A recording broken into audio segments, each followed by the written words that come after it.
Well, welcome to week number 5 in our course on informal organization.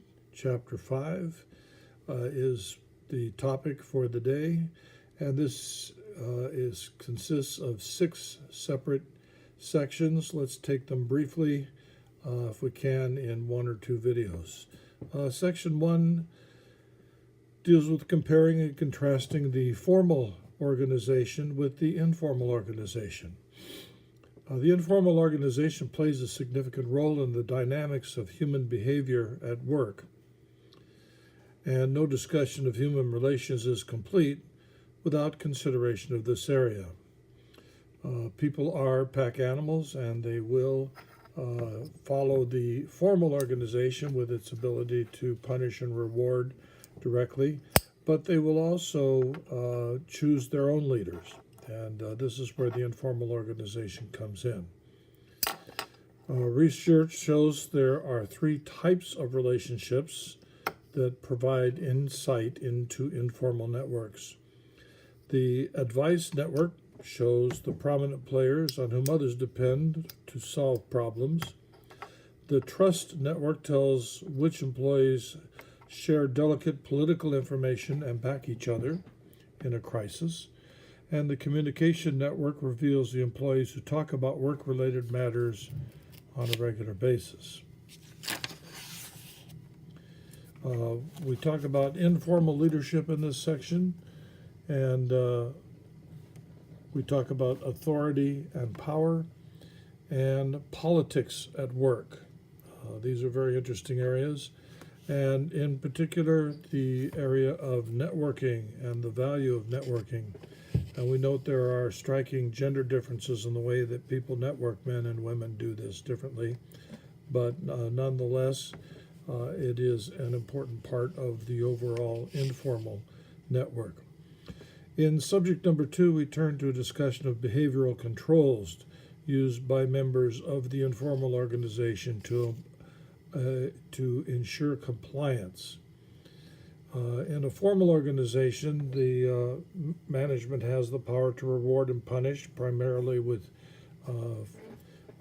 money and with assignments.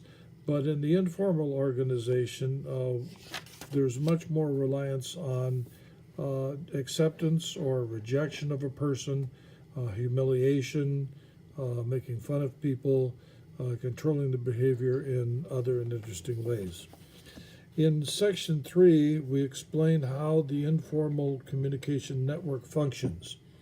The popular term for this informal network is the grapevine, and we take a look here at how people participate in passing along information, and we identify a number of roles listed towards the end of this section: connectors, spanners, gatekeepers, bridges, and experts. You can read up on that.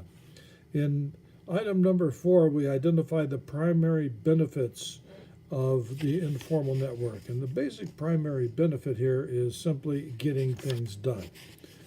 People respond to their informal leaders in a much more visceral, that means gut-like fashion, than to their formal leaders. And so it lightens the load of management, it provides a certain amount of job satisfaction, and serves as a safety valve, and to the clever manager, it provides feedback. Number 5, identify the primary disadvantages associated with the informal organization. There are a number of these, and they, of course, there is no benefit without a corresponding cost. Let's take a look at these. Resistance to change. Informal networks provide a lot of resistance to change because people simply don't like change.